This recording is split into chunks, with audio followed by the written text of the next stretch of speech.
Hey everyone, let's talk about the new Nintendo Switch 2 and a feature that's got a lot of gamers seriously upset. It's called the Game Key card. And it might change how we think about owning our favorite games, including the next big Pokémon title. So what's all the fuss about? When Nintendo unveiled the Switch 2, they introduced these Game Key cards. Basically, you buy a physical game box, but the cartridge inside doesn't have the full game on it. Instead, it has a little bit of data that acts like a key. You pop it into your Switch 2, and then you have to download the rest of the game. Once it's downloaded, you can play offline, but you always need that cartridge inserted to start the game. Initially, everyone thought this would just be for third-party developers, maybe to save on costs. But then, the bomb dropped.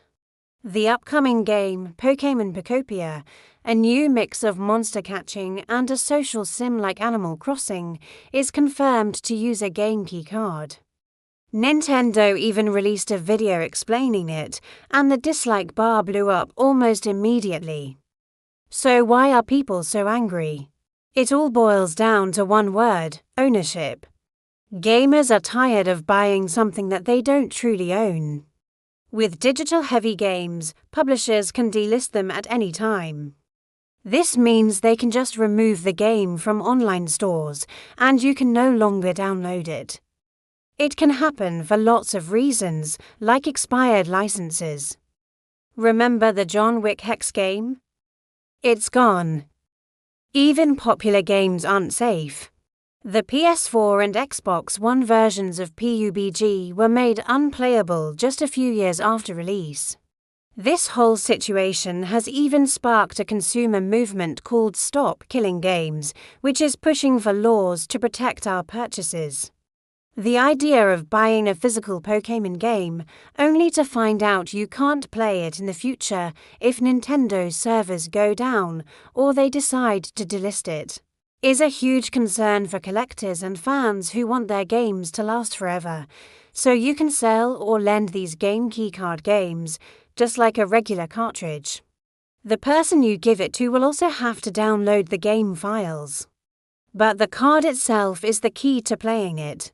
Besides Pokémon Pocopia, other launch titles like Street Fighter VI and the Bravely Default HD Remaster are also using this system.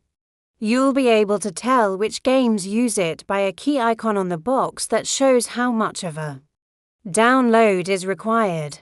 But why is Nintendo even doing this? The official line is a bit vague, something about getting more support from other developers, but the most likely reason is money. Switch 2 games are getting bigger. Final Fantasy VII Remake Intergrade, for example, is a massive 88 gigabytes. The biggest Switch 2 cartridges are only 64 gigs, so for huge games, a download is unavoidable. But here's the confusing part.